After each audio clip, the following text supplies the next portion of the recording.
बारिश जो किसी के लिए राहत है तो इस समय किसी के लिए आफत बन चुकी है। कहीं खेतों में हरियाली की उम्मीद लेकर आई है तो कहीं सड़कों पर जल भराव और पहाड़ों में लैंडस्लाइड का खतरा बढ़ गया है।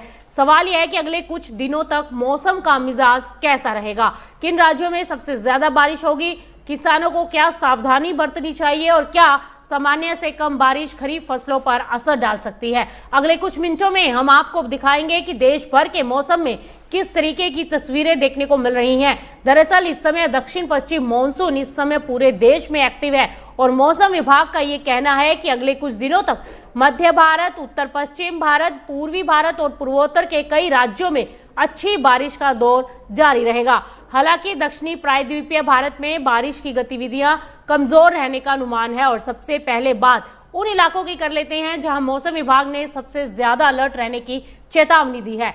जम्मू कश्मीर, हिमाचल प्रदेश, गुजरात और मध्य महाराष्ट्र के कुछ हिस्सों में भारी से बहुत भारी और कहीं कहीं ज्यादा भारी बारिश की उम्मीदें हैं। इसके अलावा उत्तराखंड, पंजाब, हरियाणा, दिल्ली, छत्तीसगढ़, उत्तर प्रदेश, बिहार, उड़ीसा और पूर्वोत्तर के कई राज्यों में भी तेज बारिश का अनुमान है और मौसम विभाग ने चेतावनी दी है कि भारी बारिश वाले इलाकों में जल भराव, लैंडस्लाइड, फ्लैश फ्लड जैसी और सड़कें बंद होने जैसी स्थिति बन सकती है। इसीलिए स्थानीय प्रशासन की एडवाइजरी का पालन करने और अनावश्यक यात्रा से बचने की एडवाइजरी दी गई है। अगर राजधानी दिल्ली की बात करें तो पूरे दिन बादल छाए रहने की उम्मीद है। हल्की से मध्यम बारिश के दौर देखने को मिल सकते हैं और कुछ इलाकों में गरज चमक के साथ 20 से 40 किलोमीटर प्रति घंटे की रफ्तार से तेज हवाएं भी चल सकती हैं और अधिकतम तापमान 31 से 33 डिग्री सेल्सियस और न्यूनतम तापमान 24 से 26 डिग्री सेल्सियस के बीच रहने का अनुमान है।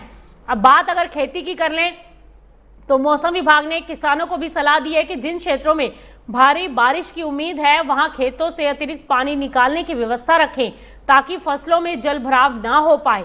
लगातार बारिश वाले इलाकों में फिलहाल सिंचाई, फर्टिलाइजर और कीटनाशकों का छिड़काव टालने की सलाह दी गई है और कटी हुई फसल को सुरक्षित और सूखी जगह पर रखने की सलाह दी गई है। इसी बीच कृषि मंत्रालय भी पूरी तरह से अलर्ट मोड में दिखाई दे रहा है। कृषि मंत्री शिवराज सिंह चौहान ने खरीफ फसलों की बुआई, मॉनसून, संभावित एल नीनो और फर्टिलाइजर और बीजों की उपलब्धता को लेकर एक उच्च स्तरीय समीक्षा बैठक भी की और अधिकारियों को कम बारिश वाले जिलों पर विशेष नजर रखने और राज्यों के साथ लगातार कोऑर्डिनेशन बनाए रखने के निर्देश दिए हैं। बैठक में कहा गया है कि 17 जुलाई तक देश में 658,19,000 हेक्टेयर में खरीफ फसलों की बुआई हो चुकी है। हालांकि कुल बुआई क्षेत्र पिछले साल से कम है और सरकार की चिंता सिर्फ मौजूदा बारिश तक नहीं बल्कि संभावित एल नीनो की स्थिति और 270 संवेदनशील जिलों की लगातार निगरानी भी की जा रही है जहां बारिश सामान्य से कम हुई है। दरअसल 1 जून से 15 जुलाई के बीच देश में सामान्य से 23% कम बारिश दर्ज की गई है। सबसे ज्यादा कमी जो है वो पूर्वी और पूर्वोत्तर भारत में देखने को मिली है।